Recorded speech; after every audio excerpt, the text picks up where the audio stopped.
प्रिय विद्यार्थियों, नमस्कार। हल संधि प्रकरण के अंतिम 3 संधियां ये है: परसवर्ण, पूर्वसवर्ण और अनुस्वार परसवर्ण। 3 भागों में हमने इसको हल संधि को पढ़ा है। सबसे पहले 1, 3, 5 वर्णों की संधि थी, चरत्व, जसत्व और अनुनासिक। उसके रूप में हम आराम से समझ सकते हैं। उसके बाद कल 2 संधियां पढ़ी हमने, इष्टुत्व और इष्टुत्व। स और तय वर्ग बदला जाता है स और च वर्ग में, और इष्टुत्व में स और तय वर्ग बदला जाता है मूर्धन्य स और तय वर्ग में। आज इसके आगे सबसे पहले परसवर्ण संधि पढ़ते हैं। उस चीज का ध्यान रखना है आपको, ये सभी व्यंजन संधियां करने से पहले जसत्व की स्थिति, चरत्व की स्थिति और अनुनासिक की स्थिति, अर्थात परसवर्ण, पूर्वसवर्ण, इनके लिए जसत्व आवश्यक है। सबसे पहले जसत्व के पश्चात ये परसवर्ण किया जाएगा। तो देखिए, इसमें एक सूत्र है परसवर्ण संधि के लिए, और सूत्र का नाम है तोरली। बिल्कुल पाणिनि के द्वारा सूत्र से ली कम शब्दों में विस्तारित अर्थ को बताया जा रहा है। इसलिए यहां देखिए, ये 2 इस तरह के शब्द हैं, तो और ली। इसको मिलाने पर तोरली बनेगा। अब देखिए, दोनों का अर्थ बिल्कुल इससे पढ़ेंगे तो एक जैसे हम जीके वगैरह में सूक्ष्म सूत्रों से पढ़ते हैं, उसी तरह से परसवर्ण संधि को भी इसमें पढ़ सकते हैं। तो और ली लिखा है, ये तो का मतलब तू अर्थात तय वर्ग है, और इस लय का मतलब प्लस लय है। तो सीधा सा अर्थ यही हो गया कि तय वर्ग के वर्णों के पश्चात लय होने पर, तय वर्ग के वर्णों के पश्चात लय होने पर तय वर्ग के ये 5 वर्ण तय, थ, द, ध और न, इनके पश्चात अगर लय होता है तो ऐसी स्थिति में परसवर्ण संधि होती है।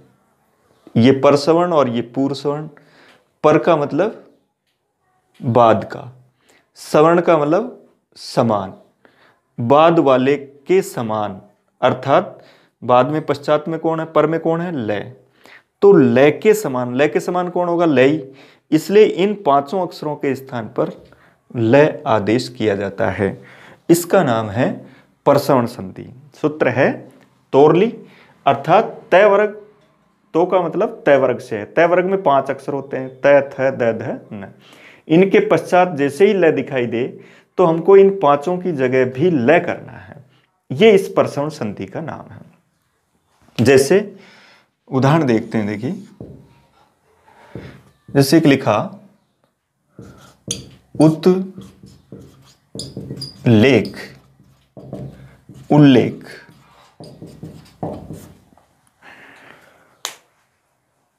उल्लेख में कौन सी संधि है, परसवर्ण, क्योंकि यहां ये जो तय वर्ग का वर्ण है इसके पश्चात लय है, इसलिए तय वर्ग का वर्ण भी लय हो जाता है। इसलिए तय के स्थान पर हम लय करेंगे। इस जगह पर परसवर्ण संधि के लिए, परसवर्ण संधि की दृष्टिकोण से उद प्लस लेख अधिक सही संधि विच्छेद मान्य होगा। डायरेक्ट ही अगर पूछता है कि क्या संधि विच्छेद है, तब हम उद प्लस लेख भी कर सकते हैं और उद प्लस लेख भी कर सकते हैं। लेकिन इस संधि के दृष्टिकोण से इस संधि को जब करेंगे तो उससे पहले हमको इसमें जसत्व करना अपेक्षित है, क्योंकि यहां आगे लय है। इसकी वजह से जसत्व किया जाएगा और जसत्व के द के स्थान पर फिर हम लय करेंगे। तो समझ गए, संधि विच्छेद के रूप में तय और द दोनों राइट होते हैं, लेकिन प्रश्न अगर थोड़ा सा घुमा दिया जाता है, इस तरह कर दिया जाता है कि परसवर्ण के दृष्टिकोण से क्या संधि विच्छेद होगा, तब हम उसको उद प्लस लेख करेंगे। इसके बाद देखिए, जैसे एक है उद प्लस लास, उल्लास। पद में लय का 2 बार प्रयोग होने पर यह समझ लें कि इसका मतलब वहां परसवर्ण संधि हो रही होगी, और वहां उस आधे लय के स्थान पर हमको तय वर्ग का अक्षर तय या द का रूप में संधि विच्छेद करना होता है। उल्लास लिखा, इसी तरह जैसे एक लिखा विद्युल्लेखा। अब देख रहे हैं यहां भी लय के पश्चात लय है, इसका मतलब विद्युत प्लस लेखा।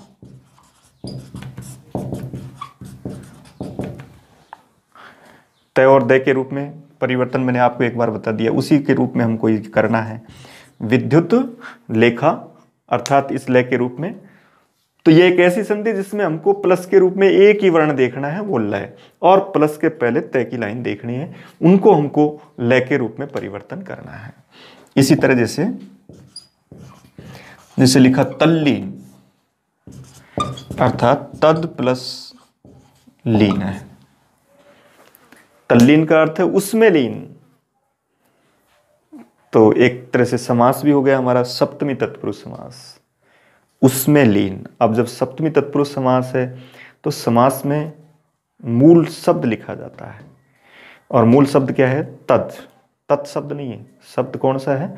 तद है, इसलिए तद लीन उसके रूप में तल्लीन करेंगे। इसी तरह जैसे उदाहरण है तद लय अर्थात तल्लय। यहां पर भी द के स्थान पर लय का प्रयोग। इसी तरह से एक लिखा जैसे आपल्लय, आपत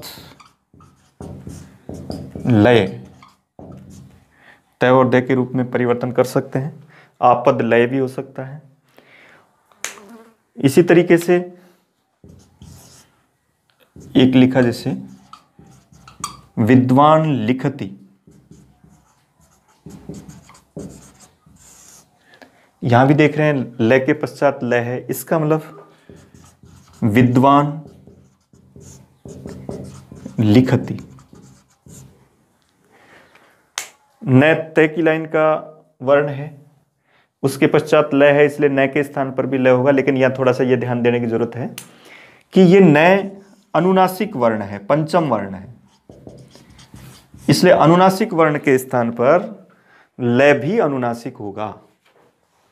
अनुनासिक न के स्थान पर जब परसवर्ण संधि करेंगे तो परसवर्ण में लय है, पर जैसा होता है तो पर भी दोनों है ना, दो तरह का लय होता है, लय अनुनासिक भी होता है और लय निरनुनासिक भी होता है। तो ऐसी स्थिति में अगर न है तो उसके स्थान पर पीछे परसवर्ण जो है अनुनासिक लय ही होगा। इसलिए विद्वान लिखति, तो याद रखें कि जहां पर इस तरह का अनुनासिक का चिन्ह है उसके संधि विच्छेद में आपको न लिखना है, जहां पर इस तरह का चिन्ह नहीं है वहां पर आपको तय या द के रूप में उत्तर भरना है। तद जैसे जो शब्द हैं, जहाँ समास की प्रक्रिया है वहां मूल शब्द ज्यादा राइट होता है, उनमें तद को ही राइट करेंगे। तो तद प्लस लीन, तद प्लस लय, तल्लय और तल्लीन, इस तरह के उदाहरण बनेंगे। विद्वान लिखती, इसी तरह जैसे एक लिखा सन प्लस लाभ। अब इसमें भी देखिए सन लाभ, क्योंकि यहां पर भी न और न के स्थान पर अनुनासिक लय का प्रयोग करेंगे, इसलिए सन लाभ इस तरह का प्रयोग होगा। इस परसवर्ण संधि के रूप में या तो संधि का जो रूप आएगा तब तो हमको डबल लय के रूप में देख करके और उसकी जगह पर आपको ऐसा संधि विच्छेद करना है। यदि संधि विच्छेद आ रहा है तो इधर तय की लाइन प्लस लय देखना है और तय की लाइन के स्थान पर आपको लय लिखना है। यदि वो अनुनासिक चिन्ह नजर आता है तो आपको न के रूप में संधि करनी, संधि विच्छेद करना है। इस तरीके से इस परसवर्ण संधि को हम पढ़ सकते हैं। सूत्र भी कभी परीक्षाओं में, किसी परीक्षा में पूछा जाए तो वहां सूत्र लिखेंगे तोरली, अर्थात तय वर्ग के स्थान पर लय होता है। कभी और इस तरह से प्रश्न आ जाए जैसे परसवर्ण संधि में लय पर में होने पर किस वर्ग के स्थान पर लय होता है, परसवर्ण होता है, तो तय वर्ग, और तय वर्ग के पश्चात क्या होना चाहिए, तब कौन परसवर्ण संधि होती है, तब लय। इस तरीके से हम इसको परसवर्ण संधि को पढ़ सकते हैं। अब हम दूसरी पुरुषवर्ण संधि को पढ़ रहे हैं इस टाइम। उसमें देखिए आप पुरुषवर्ण संधि पढ़ रहे हैं, परसवर्ण के पश्चात देखो परसवर्ण का सूत्र था तोरली। दूसरा पूर्व सवर्ण का सूत्र है झयो हो अन्यतरश्याम। सूत्र केवल अर्थ को दिखाने के लिए कि कब होती है पूर्व सवर्ण संधि, तो उसके रूप में देखिए, परसवर्ण का मतलब पर जैसा, पूर्व सवर्ण का मतलब पूर्व जैसा। पूर्व जैसा बाद वाला हो जाए वो पूर्व सवर्ण, और बाद जैसा पहले वाला हो जाए वो परसवर्ण। इसलिए देखिए झयो हो अन्यतरश्याम।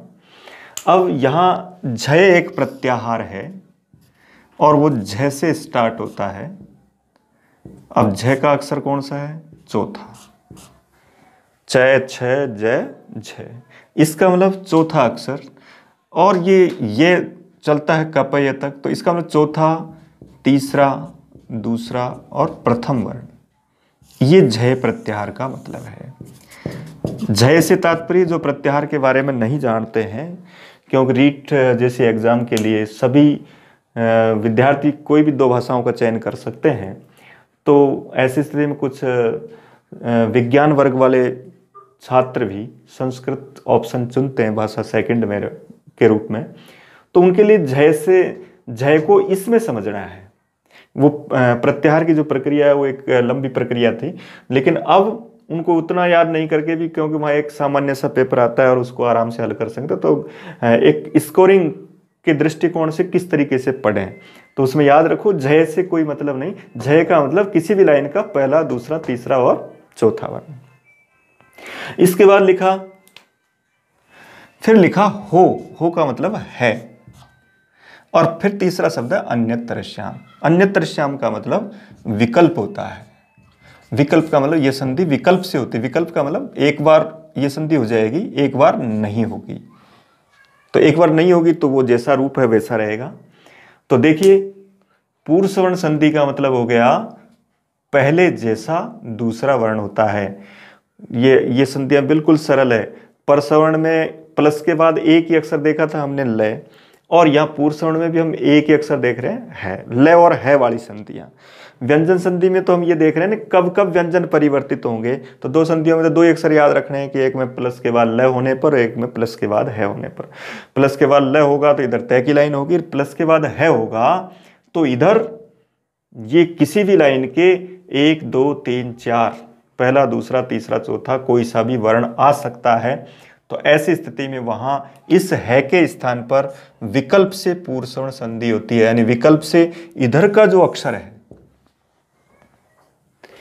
इधर के जो अक्षर हैं 4 3 2 1, उन अक्षरों का सवर्ण यानी उन जैसा अक्षर इस है के स्थान पर करना है। और उन जैसा का मतलब तो 4 3 2 1 सभी समान हो गए, लेकिन एक निश्चित याद रखें कि हमेशा है के स्थान पर इन चारों में से चौथा वर्ण ही हमको करना है, ये याद रखना।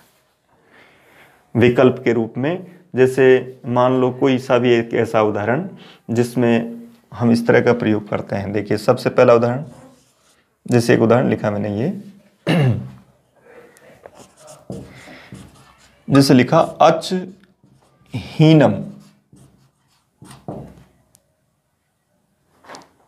अब देखो अच हीनम इस तरह से करते हैं संधि। अच हीनम को देखते ही तुरंत बताया कि ये व्यंजन संधि है, स्पष्ट है क्योंकि ये हल वर्ण है।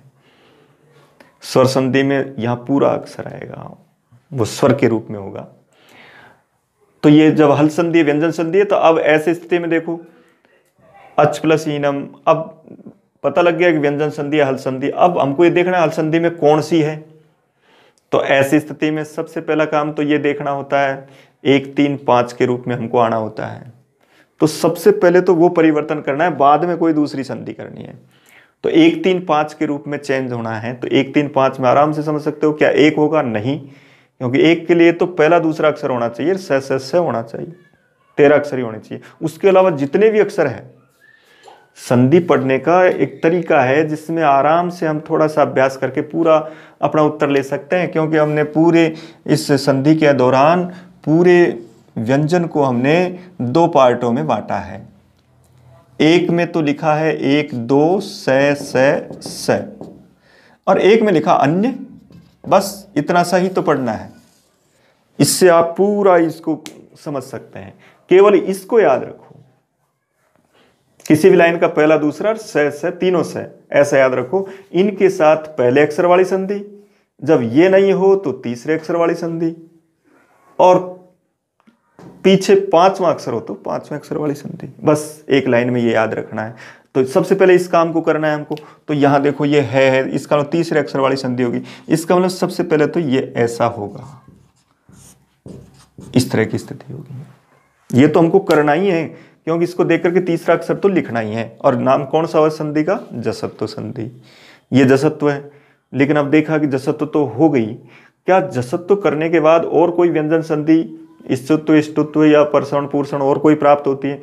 तो हम स्पष्ट दिमाग में रखना चाहिए कि जब प्लस के बाद है तो ये संधि भी हो सकती है, और उसका नाम है पूर्षवर्ण संधि। तो इसमें देखो आप, तो पूर्षवर्ण का मतलब है कि है को चेंज करना है की जगह इधर जो अक्षर है उसकी लाइन का चौथा अक्षर आपको करना है। तो ये है, इसलिए ये ए, ये जय, और है की जगह चौथा अक्षर जय, अज्जीनम। इस तरीके से करेंगे। अब पूछता है अचहीनम अत्र संधि क्रियता, तो आपको उसका सही उत्तर, राइट उत्तर हुआ अजहीनम। और अजहीनम भी राइट उत्तर है, क्योंकि ये संधि विकल्प से होती है। एक बार ये काम होता है, एक बार नहीं होता है। तो जब एक बार ये नहीं होगा तब उसमें केवल हम जसत्व ही करेंगे। अब वो कहता है अजहीनम में कौन सी संधि है, तब हमको बताना है जसत्व। और जब है के स्थान पर इधर के अक्षर का चौथा अक्षर हो तब उसका नाम बताना है पूर्षवर्ण। इस तरीके से करेंगे। जैसे अब बताइए, जैसे मान लो इसमें पूछा जाता है कि वाघहरी और वाघघरी, तो वाघहरी किसका उदाहरण है? ये तीसरा अक्षर जसत्व का। और वाघघरी किसका उदाहरण है? ये तीसरे अक्षर के बाद इसी लाइन का चौथा अक्षर। इसका मतलब ये पूर्षवर्ण संधि का उदाहरण है। तो यहां संधि विच्छेद के रूप में वाक प्लस हरि भी हो सकता है और वाघ प्लस हरि भी हो सकता है। वाक प्लस हरि करेंगे तो उसको पहले जसत्व किया जाएगा और जसत्व के रूप में ये संधि मान्य होगी। अच प्लस हीनम भी कर सकते हैं और अज प्लस हीनम भी, क्योंकि पूर्षवर्ण के लिए तो पहले जसत्व जरूरी है। और मूल संधि विच्छेद तो अच प्लस हीनम हो जाएगा, लेकिन उसके बाद चय को हमको क्या करना होता है? जय। तो इस तरीके से अजहीनम, अजहीनम, वाघहरी, वाघहरी, इस तरह का प्रयोग कर सकते हैं। इसी तरह से जैसे एक उदाहरण है संपत हर्षय, इसका मतलब संपद हर्षय और संपद धर्षय। द के पश्चात ध संधि को, पूर्षवर्ण संधि को पहचानने का तरीका क्या है? पूर्षवर्ण संधि उस स्थिति में होगी जब किसी भी एक ही वर्ग का तीसरा और चौथा अक्षर पास पास होंगे, तो वहां कौन सी संधि कहलाएगी? वो संधि हो जाएगी पूर्षवर्ण। जैसे जय और झय एक लाइन के तीसरे चौथे अक्षर है, ग और घ एक ही लाइन के तीसरे चौथे अक्षर है, द और ध भी एक ही लाइन के तीसरे और चौथे अक्षर हैं। इसी तरीके से जैसे एक लिखा अप प्लस हवि, अप प्लस हवि शब्द व्याकरण में शब्द के रूप में ज़्यादा विचार विमर्श नहीं करना है। संधि को देख करके हमको तो ये देखना होता है कि वहाँ संधि का स्वरूप क्या है, किस प्रकार की संधि हो सकती है। यानी प्लस के दोनों तरफ वर्ण को देखना है, उसके आधार पर उत्तर देना है। तो प और है, इसका मतलब हल संधि हुई। हल संधि में भी 1, 3, 5 में से कौन सी है? तीसरे अक्षर वाली। फिर उसके बाद देखा कि प्लस है में और भी संधि पाई जाती है और उसका नाम पूर्षवर्ण है। तो आपको इस सबसे पहले तो प को ब करना है, और एक ये इसका नाम तो है जसत्व जो पहले पढ़ी आपने। और जब परसवर्ण करेंगे तो है की जगह इस लाइन का चौथा अक्षर आ जाएगा, तब उसको कहेंगे अब भवी, है की जगह भ हो जाएगा। अब संधि विच्छेद जैसे ही करोगे तो बिल्कुल स्पष्ट उत्तर दे सकते हैं आप। अब भवी जो लिखा है तो याद रखो कि ये तीसरा अक्षर है, एक ही लाइन का, उसी लाइन का चौथा अक्षर है। इसका मतलब इसकी जगह आप प कर दो और इसकी जगह आप है कर दो। इधर तो उसकी जगह सब जगह है करना ही है हमको, उस तरीके से उसका प्रयोग करेंगे। अब जैसे एक उदाहरण है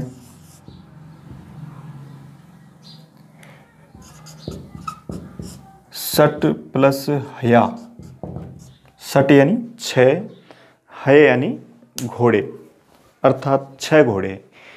अब इसमें देखा ये ट और है, तो क्या करेंगे हम, ट को क्या करेंगे डे, है को क्या करेंगे ढे, सड्ढया, और एक बार सड्ढया। तो इसको देख करके संधि करें कि डे और ढे एक साथ दिखाई दे रहे हैं। इसका मतलब यहाँ ढे की जगह आप जब अलग अलग करें तो सब चौथे अक्षर की जगह आपको है करना है, और इधर आप पहला अक्षर भी कर सकते हैं, तीसरा भी कर सकते हैं। तो सट प्लस हया, इस तरीके से उदाहरण लिखेंगे। इसी तरह जैसे एक लिखा स्यात हली, तो तय को देखें तो द करेंगे तो क्या बनेगा स्याद धली, है की जगह द कर दिया, और एक बार हो गया स्याद हली। इन दोनों उदाहरणों को देख करके हम कर सकते हैं आराम से कि यहां पर इस तरह का प्रयोग किया गया है। इसी तरीके से जैसे एक उदाहरण लिखा उद्धृतम। अब पूछा गया बताओ उद्धृतम में कौन सी संधि, आप कोई सी भी संधि चेक करें। सबसे पहले ये देख रहे हैं हम जैसे द और ध एक ही लाइन के अक्षर हैं, इसका मतलब यहां उत प्लस ह्रतम, उत प्लस ह्रतम, उद्धृतम, और एक बार उद्धृतम, ऐसा भी राइट है। तो उत प्लस ह्रतम यहां है की जगह पर ध किया गया। इस तरीके से तीसरे चौथे अक्षर के आधार पर हम पूर्व स्वर्ण संधि को पढ़ सकते हैं। क्या पहचान का तरीका है, प्लस के रूप में तो इस तरह का कोई दिया हुआ है, प्लस के बाद है आ रहा है, तो इधर जो भी अक्षर है उसका तो हमको इधर तो तीसरा अक्षर ही करना है, लेकिन इधर हमको क्या करना है, उस है की जगह चौथा अक्षर करना है। पूर्व स्वर्ण संधि के लिए ये जरूरी है, इसको याद रखना है हमको कि वहां ये स्थिति करनी है हमको। प्लस के इधर वाले को तो ये करना है और प्लस के इधर वाले को उसी लाइन का चौथा अक्षर करना है। पूर्व स्वर्ण संधि के रूप में 3, 4 इसको देख करके उसके दिए हुए उदाहरण को समझ सकते हैं, संधि विच्छेद कर सकते हैं, संधि विच्छेद के रूप में हम उसकी संधि भी कर सकते हैं। इस तरीके से पूर्व स्वर्ण संधि का हम प्रयोग करेंगे। जहां पर भी है से लिखा, जैसे मान लो एक उदाहरण जैसे इस तरह लिखा आपने त्रिष्टुप हसती, त्रिष्टुप एक छंद का नाम है, तो त्रिष्टुप हसती, इसका मतलब अब देखो इतने बड़े शब्द से कोई मतलब नहीं, इनको देख करके इस तरह से थोड़ा सा असमंजस में नहीं रहना है। हमको तो सिर्फ ये 2 अक्षर देखने हैं, इनमें संधि करनी है। तो पै की जगह हम बै कर दें, है की जगह हम भय कर दें, बाकी को वैसे कैसे लिख दें, तो त्रिष्टुप भसती, तो ये बै और भय पास पास आ रहा है, इसका मतलब यहाँ पूर्व स्वर्ण संधि का प्रयोग करेंगे। एक बार त्रिष्टुप हसती हो जाएगा। तो जितने भी अब याद रखें जैसे हास, ह्रास, इस तरह के जो शब्द हैं उनमें हमको ऐसा प्रयोग करना है। मान लो कोई ऐसा ही उदाहरण हो जैसे कोई ध से ही स्टार्ट होने वाला शब्द हो पीछे, तो उसके रूप में जरूर वहां पूर्व स्वर्ण संधि नहीं करेंगे।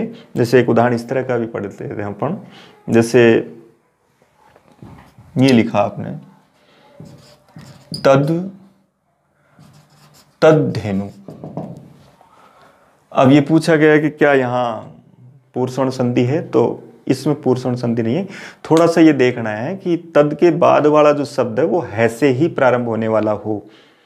तो यहाँ धेनु का अर्थ गाय है, इसलिए ये हैनु कोई शब्द नहीं होता। इस कारण से ये जो उदाहरण है ये पूर्व सवर्ण का उदाहरण नहीं होगा, ये केवल जसत्व संधि का उदाहरण होगा। क्यों, थोड़ा सा ये भी देखना है क्या शब्दकोश में वो शब्द है से स्टार्ट होता है। यदि वो है से प्रारंभ होता है इसका मतलब वहाँ पूर्व सवर्ण संधि है, और है से प्रारंभ नहीं होता है तो वहाँ केवल जसत्व संधि ही होगी, उसको हम जसत्व के रूप में ही उसका प्रयोग कर सकते हैं। बाकी सभी उदाहरणों को ऐसे करें तो ऐसे ध से स्टार्ट होने वाले शब्द जैसे धेनु है, धर्म है, इस तरह के जो शब्द हैं उनके साथ जरूर हम इस तरह का थोड़ा सा नहीं कर सकते, उसमें केवल जसत्व संधि करनी है। बाकी तो सभी उदाहरणों में इस तरीके जैसे देखा आपने कि यहाँ हीनम शब्द आ रहा है, तो हीन यानी अच से रहित ऐसा अर्थ हो गया। हरि शब्द आ रहा है यहाँ, धरी शब्द के रूप में कोई शब्द नहीं बन रहा है, हरि के रूप में यहाँ हर्ष शब्द आ रहा है। इसी तरह हल एक व्यंजन, वो प्रत्याहार है, उसके रूप में हम इस तरह का प्रयोग कर सकते हैं। तो ये पूरी 5 लाइनों के लिए है। इसका मतलब यहाँ है से पहले प्रत्येक लाइन के 4 अक्षर, इसका मतलब 20 अक्षर हो गए, और 20 अक्षरों के प्लस में है आने पर पूर्वसवर्ण संधि की जाती है। विकल्प से होने के कारण जसत्व और पूर्वसवर्ण दोनों संधियां की जाती है। एक बार ऐसा ही प्रश्न पूछा गया कि वाघ हरि के अभाव में कौन सी संधि होती है? तो वाघ हरि के अभाव में का मतलब ये जब नहीं होगी तब कौन सी होती है? तब वाघ हरि जस्तो संधि होती है। इस तरीके से आपको ये पूर्वसवर्ण संधि करनी है। पूर्वसवर्ण का मतलब पहले जैसा दूसरा अक्षर हो जाए, पहले जैसे का मतलब इस लाइन का ही अक्षर ये हो जाए, तो है की जगह इधर का जो लाइन होती है उसका चौथा अक्षर आपको करना है, और इधर आपको तीसरा अक्षर, तीसरे चौथे अक्षर के रूप में ये पूर्वसवर्ण संधि करनी है। अब हम अनुस्वार संधि पढ़ रहे हैं। परसवर्ण पूर्वसवर्ण के बाद अब अनुस्वार पढ़ रहे हैं। अंतिम संधि है व्यंजन संधि की, थोड़ा सा ध्यान रखना है। अनुस्वार संधि को मैं 2 पार्टों में लिख रहा हूं। 2 पार्टों में लिखने से तात्पर्य यह है क्योंकि यहां पर ये जो एक पहला अर्थ है, ये तो ये कहता है कि पद के अंत में जब मैं होता है तो उसकी जगह हमको अनुस्वार करना है।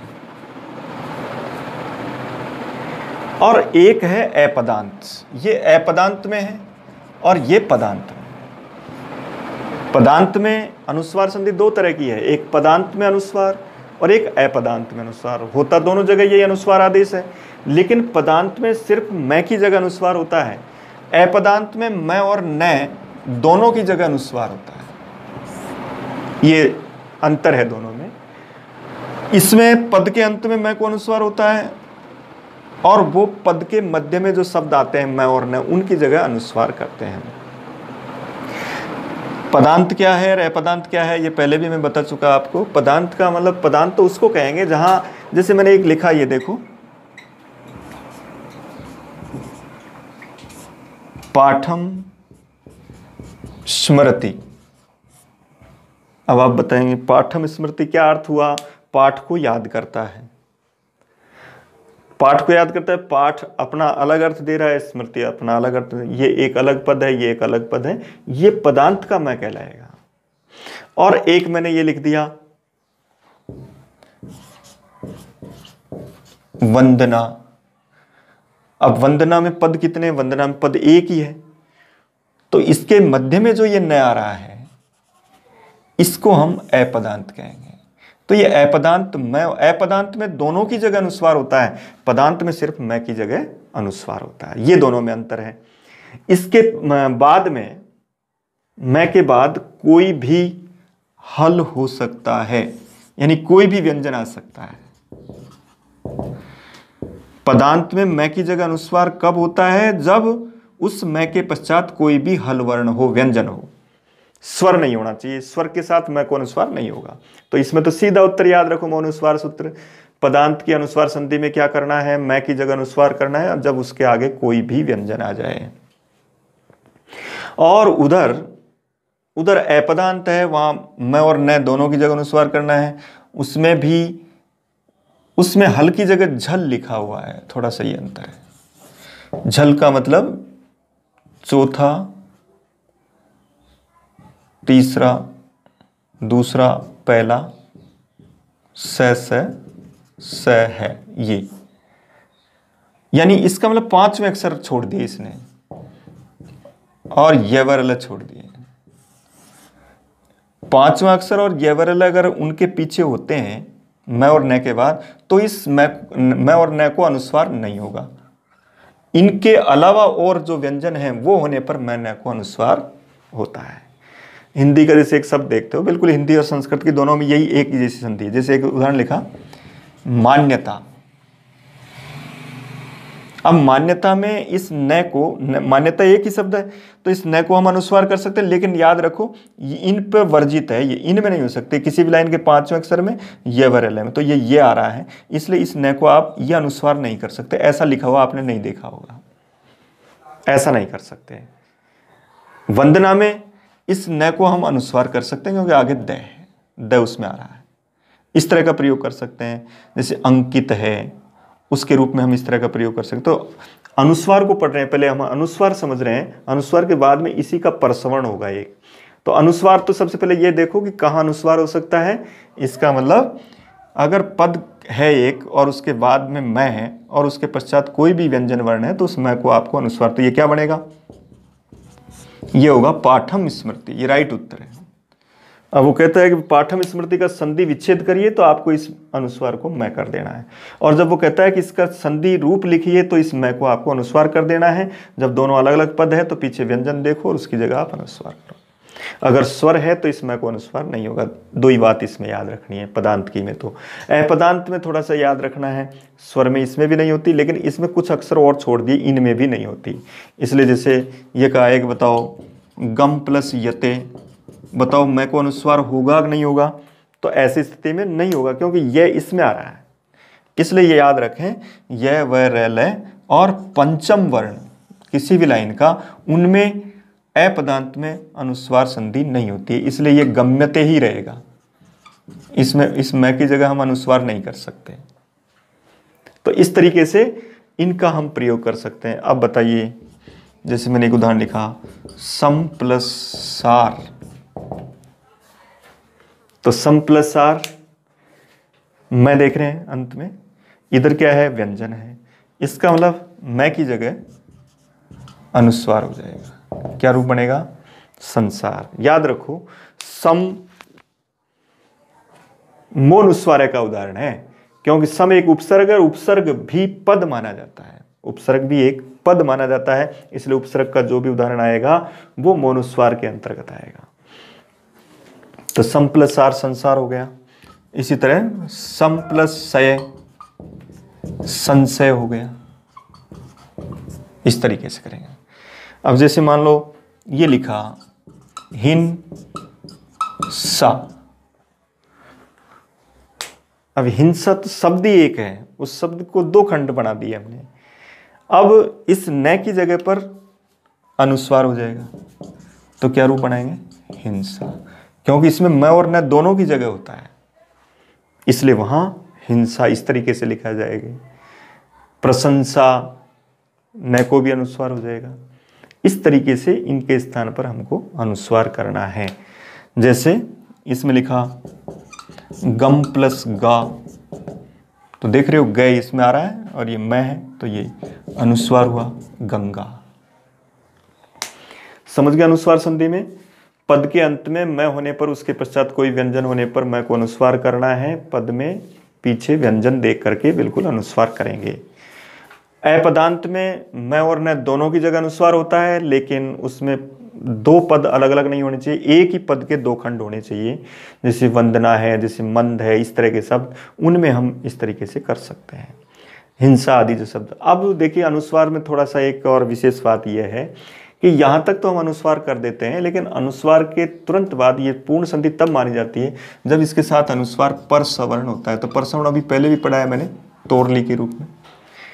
अब इसको थोड़ा सा अनुस्वार परसवर्ण को आप ये समझें कि अनुस्वार परसवर्ण क्या है। अनुस्वार परसवर्ण में सिर्फ एक ही बात याद रखनी है कि जिसको आप अनुस्वार कर रहे हो उस अनुस्वार के बाद वाला जो व्यंजन वर्ण है, अगर उसका अनुनासिक वर्ण है पांचवा, तो वहां पर उसकी जगह वो पांचवा अक्षर किया जाता है। पीछे की जो लाइन है उसी की लाइन का पांचवा अक्षर हम करते हैं। जैसे एक उदाहरण लिखा मैंने, देखो, जैसे मान लो यही एक उदाहरण है, अन प्लस कै। अब देख रहे हैं अन प्लस कै के रूप में जो उदाहरण आपने पढ़ा है, इसमें अंक एक पूरा शब्द है, अन और कै अलग अलग शब्द नहीं है, एक ही शब्द के दो खंड है, इसलिए न की जगह क्या कर दिया हमने, अनुस्वार कर दिया, तो यह अनुस्वार हुआ। लेकिन इस अनुस्वार को आगे बढ़ाते हैं तो इसका नाम अनुस्वार परसवर्ण हो जाता है। अब अनुस्वार परसवर्ण का सीधा तरीका है, इस अनुस्वार के बाद जो अक्षर है उसी की लाइन का पांचवा अक्षर लिखा जाता है। तो उसकी लाइन का पांचवा अक्षर है ङ, और उसके पश्चात ये कै लिख दिया जाता है। तो इस तरीके से ये अनुस्वार परसवर्ण का उदाहरण है, और ये केवल अनुस्वार का उदाहरण है। लेकिन याद रहे कि जहां भी इस तरह के अनुस्वार प्रसवण के जो उदाहरण होते हैं, जैसे मान लो इधर लिखा आपने, ये जैसे लिखा मैंने सम प्लस जय लिखा। अब सम प्लस जय में देखो, मैं की जगह अनुस्वार हुआ, क्योंकि इसमें मैं की जगह अनुस्वार होता है संजय। अब जैसे ही आप अनुस्वार करते हैं तो अनुस्वार प्रसवण की तरफ भी चलिए, फिर एक ही काम देखना है कि उस अनुस्वार के बाद में कौन सा अक्षर है। तो यहां जय अक्षर है, इसका मतलब इसी की लाइन का 5वां अक्षर इस अनुस्वार की जगह लिखा जाएगा, अर्थात चय छ जय झ ये, तो ये संजय। ये दोनों राइट उत्तर है। अब पूछा जाता है सम प्लस जय से क्या क्या शब्द बनेंगे, तो संजय और संजय दोनों राइट।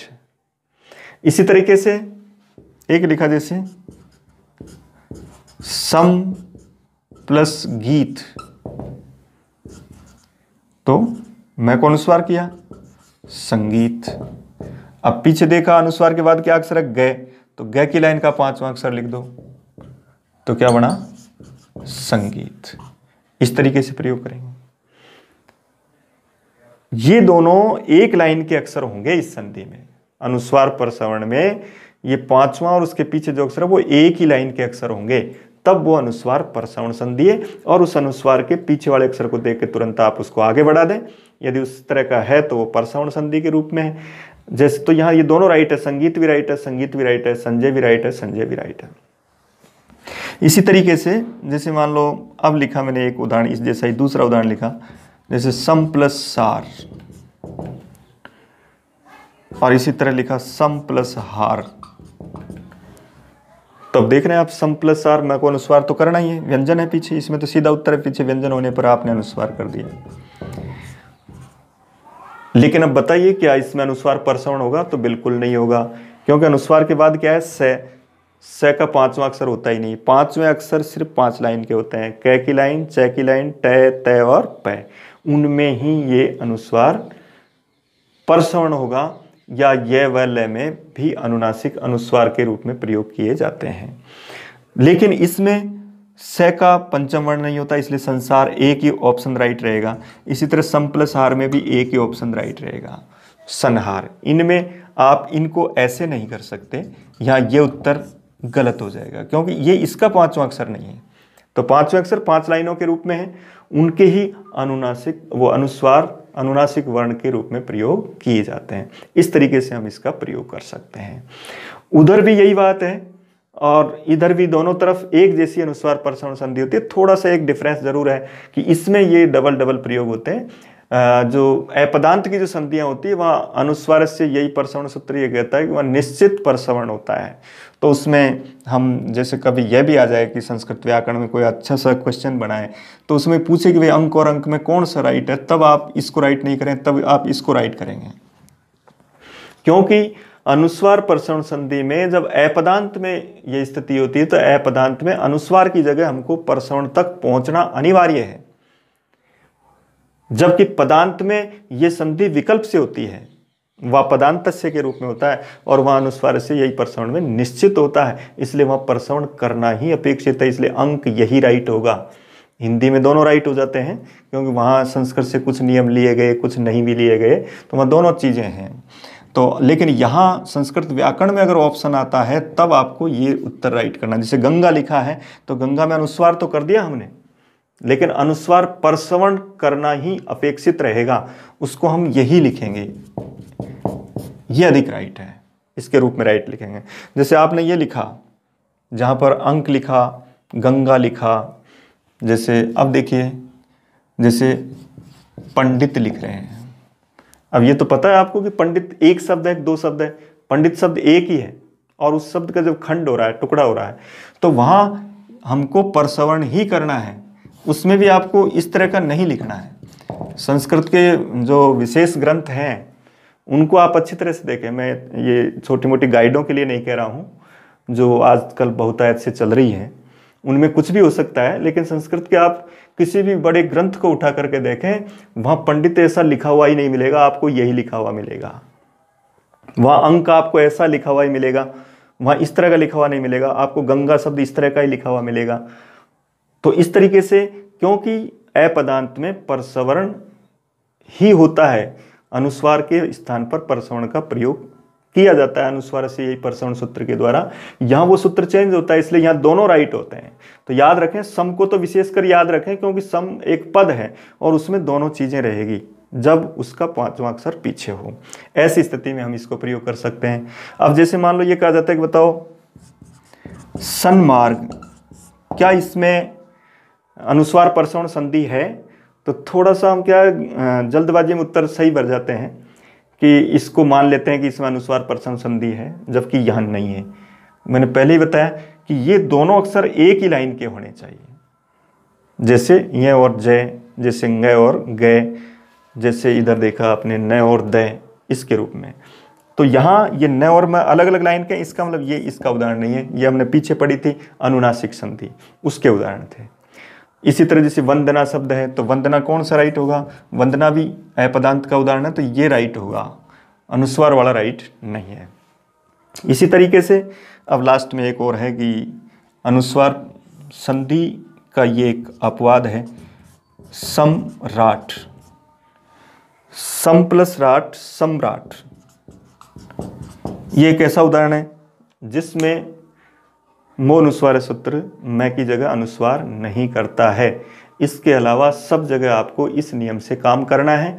अनुस्वार दिखाई देता है, उसके पीछे जो व्यंजन है उसी की लाइन का पांचवा अक्षर करें। अगर उसका पांचवा अक्षर नहीं है तो वहाँ केवल अनुस्वार ही होगा। जैसे हिंसा में केवल अनुस्वार ही होगा, इसमें न नहीं लिख सकते बीच में, क्योंकि वहाँ पीछे स है, स के रूप में अनुस्वार ही होगा, क्योंकि उसमें परसवर्ण की प्राप्ति ही नहीं हो रही है, केवल अनुस्वार तक ही कार्य है, तो वह अनुस्वार तक रहेगा और इसमें परसवर्ण। तो सम प्लस राट एकमात्र ऐसा उदाहरण जिसमें अनुस्वार संधि नहीं होती है, उसका निषेध पाणिनि के सूत्र में किया गया। इसलिए सम्राटी, सम्राट से साम्राज्य भी बनेगा, शब्द और भी बन जाएंगे, लेकिन सम उपसर्ग और राज धातु से बने हुए शब्दों में ये अनुस्वार संधि नहीं होती है।